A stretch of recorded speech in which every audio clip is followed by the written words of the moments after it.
Good morning everybody and welcome back to I Loaf You. Today we have something new that we're going to try, a new series for you guys. I've been getting a lot of recipes through Facebook and you see a lot of things on Pinterest. So today we are going to try out a recipe that was sent to me on Facebook. It's for a cinnamon bun apple pie. It appears by looking at it that the crust is made out of small cinnamon buns. So we are going to give that a shot to try it out for you guys to see if it really works. So in my bowl, I make my own crust. So we have 525 grams or about 3.5 cups of all-purpose flour, 1.5 teaspoons of sugar, and 1.5 teaspoons of salt. To that, we are going to add 12 ounces of butter. In the description below, I will give you the number of sticks and all that, because I do purchase my butter by the pound, so I do have to cut it up. So you will cut your 12 ounces of butter up into just small pieces. That way it's easier to break up. And you want to mix this all by hand, probably with a pair of gloves on, just so you don't make too much of a mess, but you want to just break the butter up into all of that dry ingredient mixture.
Now, this part here gets a little bit tricky because you do have to guesstimate a little bit. You want to take some nice cold water, and we need to add just enough to make it come together as a pie crust.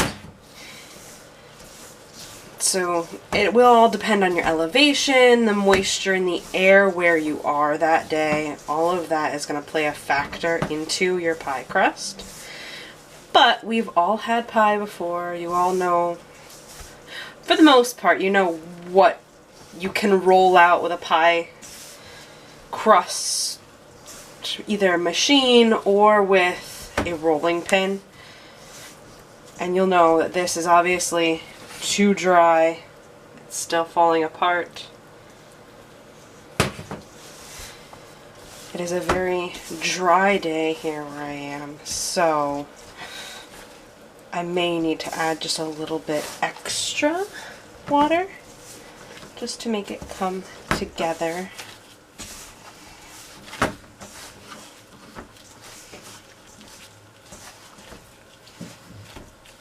But I will come back to you once I have the right texture, and I will show you exactly what that should look like. Now at this point here, you can see it's a full lump of dough. It's not overly sticky. I ended up adding a full cup of cold water to get it to this point, to the right texture. So now we are going to take our dough, and I am just going to divide it in approximately half, because I do want to work this in 2 sections. So we will set one side aside for now.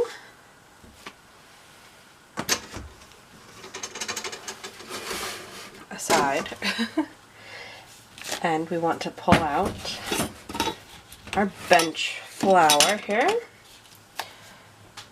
and put a little bit down on the table, just so our dough isn't going to stick too much to the table. because now we need to roll this out to essentially make cinnamon buns out of our dough. So we'll grab our rolling pin. Now your rolling pin at home probably looks a little bit different than mine.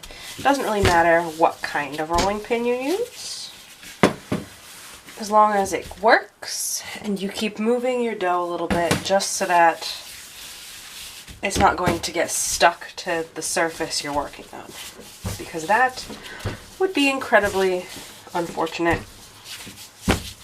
This dough does make enough extra, this batch, that you can bake the rest of the cinnamon bun crust that you make off as little, like a cinnamon bun type cookie.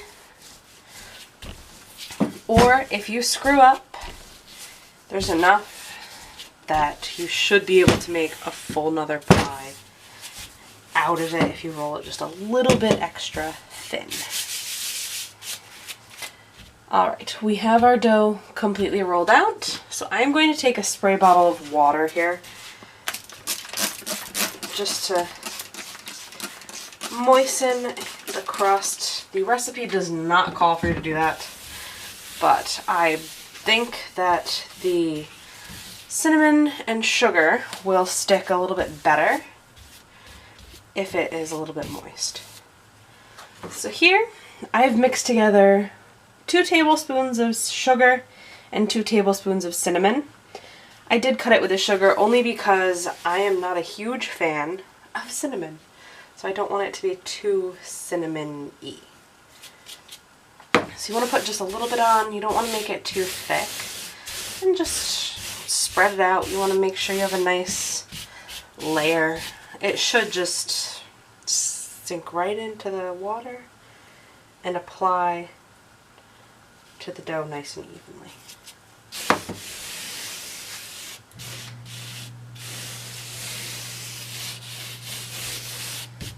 You can do all of this barehanded.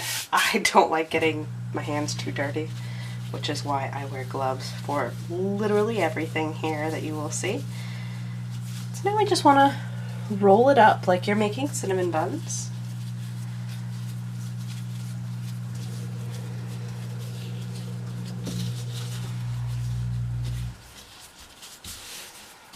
It's okay if it rips, breaks, whatever, it does not matter in the slightest. Because at this point here, we are going to cut up our roll into small cinnamon bun pieces.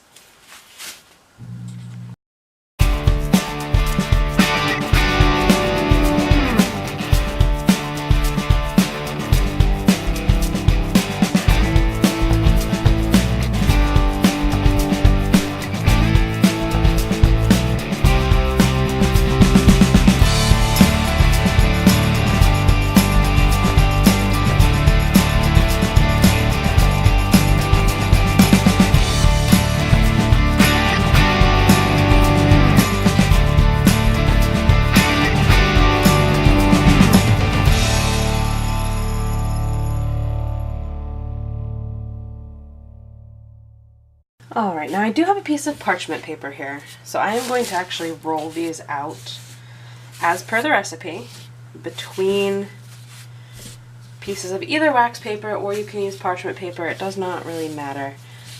That'll keep the dough from sticking too much. You just want to arrange them. This will make all the dough come together as one uniform chunk.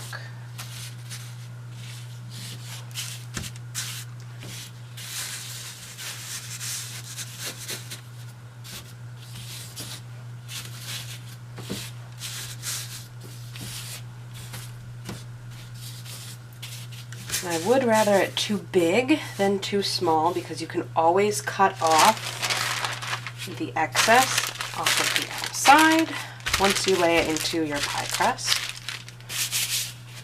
Now I'm going to remove the gloves and roll this out. I always put the bent side towards me, just so that I doesn't make too much of a mess, it's not going to come out of the parchment paper at me.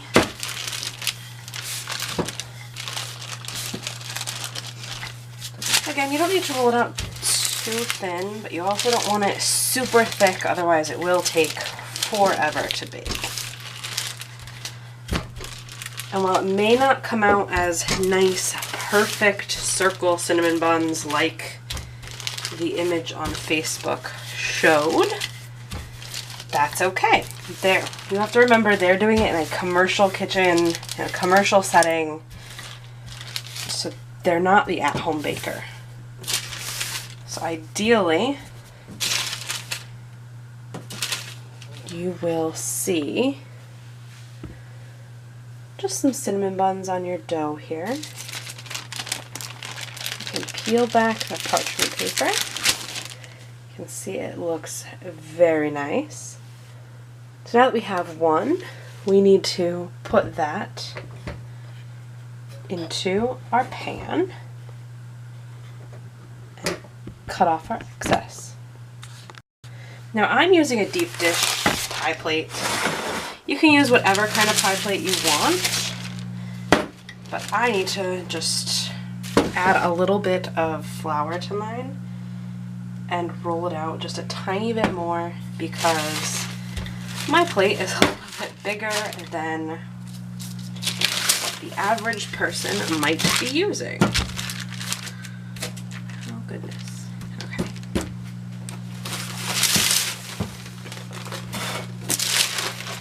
I apologize for the obnoxious sound of the paper. Do what you gotta do. You can just fit that down inside of your pie plate. I know some people spray their pie plates. You don't have to spray it with pan spray. It might come out of the pie plate afterwards, a little bit easier if you do, but you don't have to. The butter in the crust should release it enough.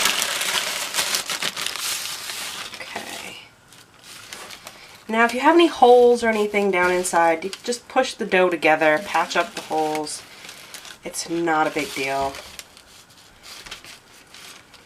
But now we will just repeat that whole step and get our top crust.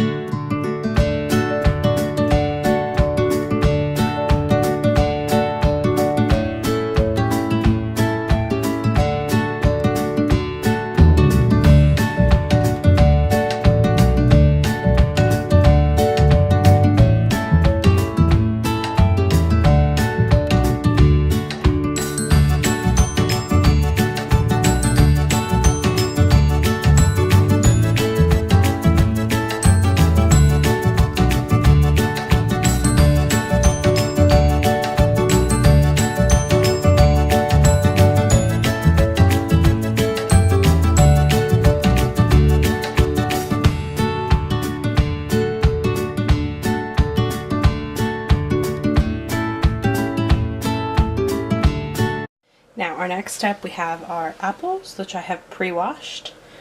We need to just get them peeled, and then we will get them mixed and inside of our pie. Now, by no means do you have to use a paring knife for this. This is how I was always taught to peel an apple. So if you use a peeler or a different method, I'm not sure how else you would peel an apple, but you never know. So just get them peeled, and then we will get them sliced up.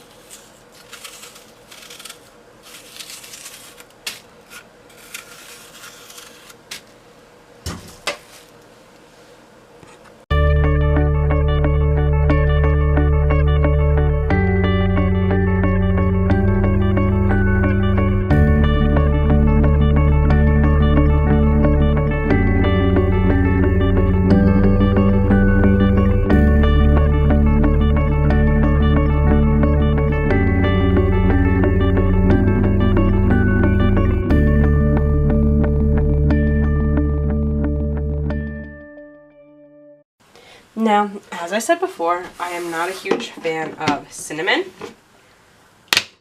Sorry, I'm opening my sugar bucket here.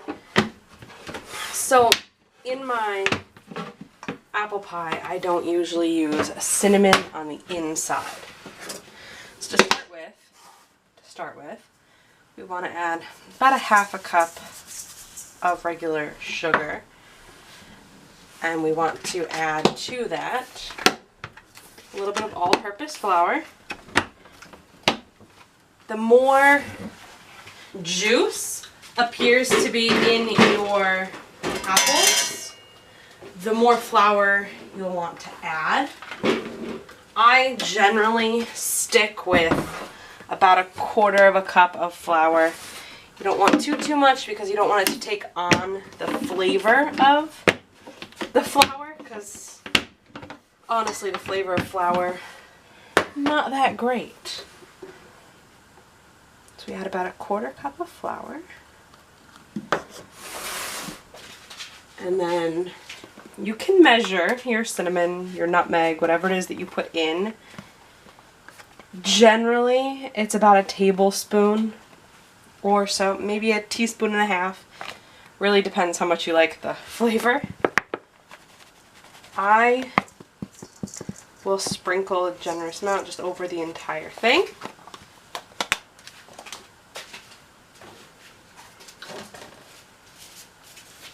And then it's on with the glove. You can add a little lemon juice if you want, just to keep them from browning if you're worried about that. That's not a huge worry of mine because I am going to put it right into the pie crust. I'm not waiting, I'm not keeping it sitting around. So we'll pull down our pie crust.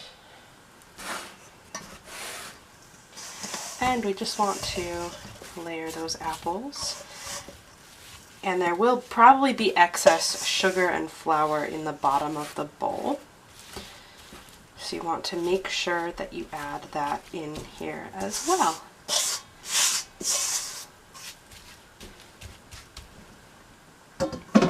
And I know you will see in the video that I added another apple other than what I had already pre-cut. I looked at the size of the crust and how deep it was. And at that point you can make the decision if you want to cut another apple or not. I generally start with 5, and if it looks like that's enough to fill the pie crust, then I'll go with that. 6 large apples tends to fill the deep dish glass pie plates. So just keeping that in mind as you make your own. At this point here, I am going to pull out my top crust. I stuck it in the refrigerator for just a couple of minutes. You don't have to do that. It is a little toasty here where I'm baking. And just wanted to be sure that I wasn't going to melt the crust and the butter that was in it before I got a chance to even put it on the pie. So really just, if the parchment paper would cooperate with you,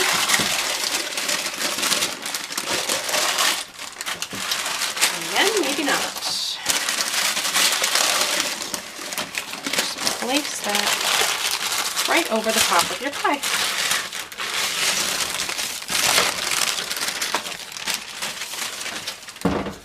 And you can move your trash off to the side, obviously.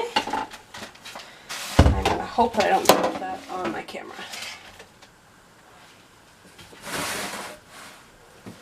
Alright, so now I'm just gonna take the paring knife. Or if the buns will just pull nicely. And I am just going to trim a little bit around the edges. I still want enough that I can make a nice fluted edge around the outside of the pie. But I'm not a huge fan of a ton of crust or a huge edge on my pie. It also takes a little bit longer to bake when you do it that way.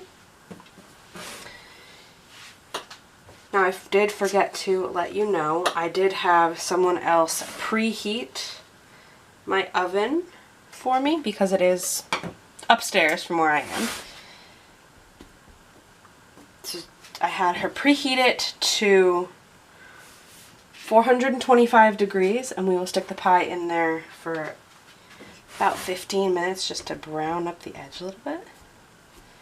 But now you will see here, I'll bring you a little closer.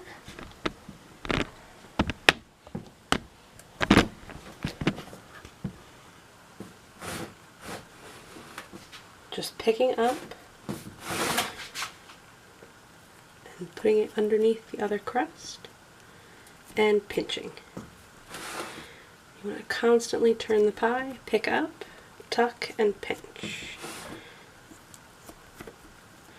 Everybody does that a little bit differently.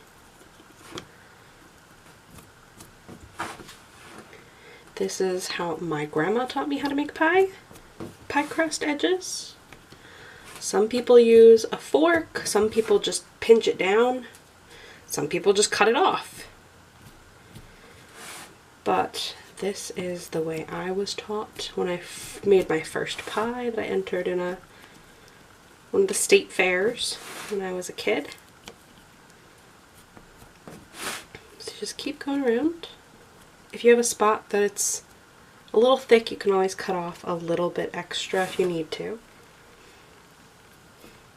Or just rip it. That's fine too. And just continuing around. Essentially just make it look nice.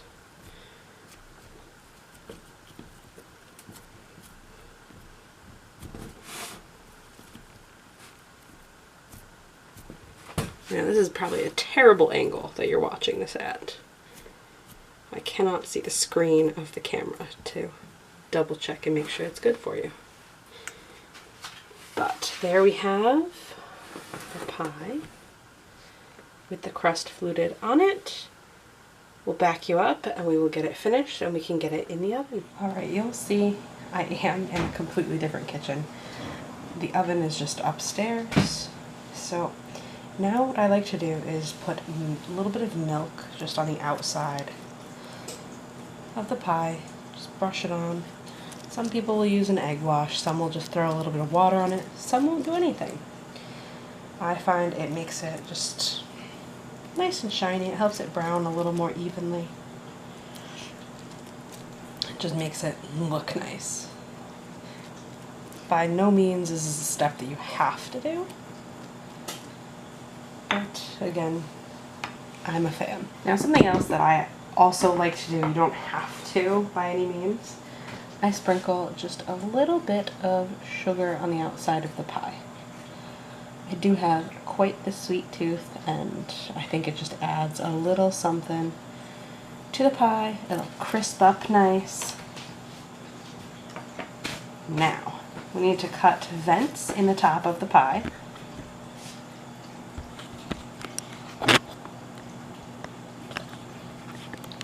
So if you want to do a different shape, you can. Generally, I cut 1, 2, and 3, all coming out from the center of the pie. I know you can't see that too well, but we will get this stuck right into the oven.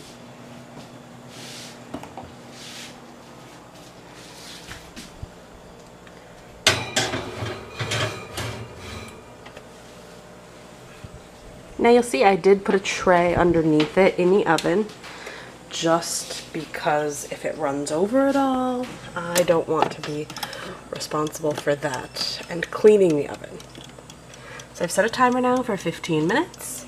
We will come back and check it. We will have to turn the temperature on the oven down at that point and cook it until you start to see some bubbles, which is not very descriptive at all, I realize. Alright, it has been 15 minutes. Our pie is just starting to brown. It looks very good. It's a little lumpy, but that's alright.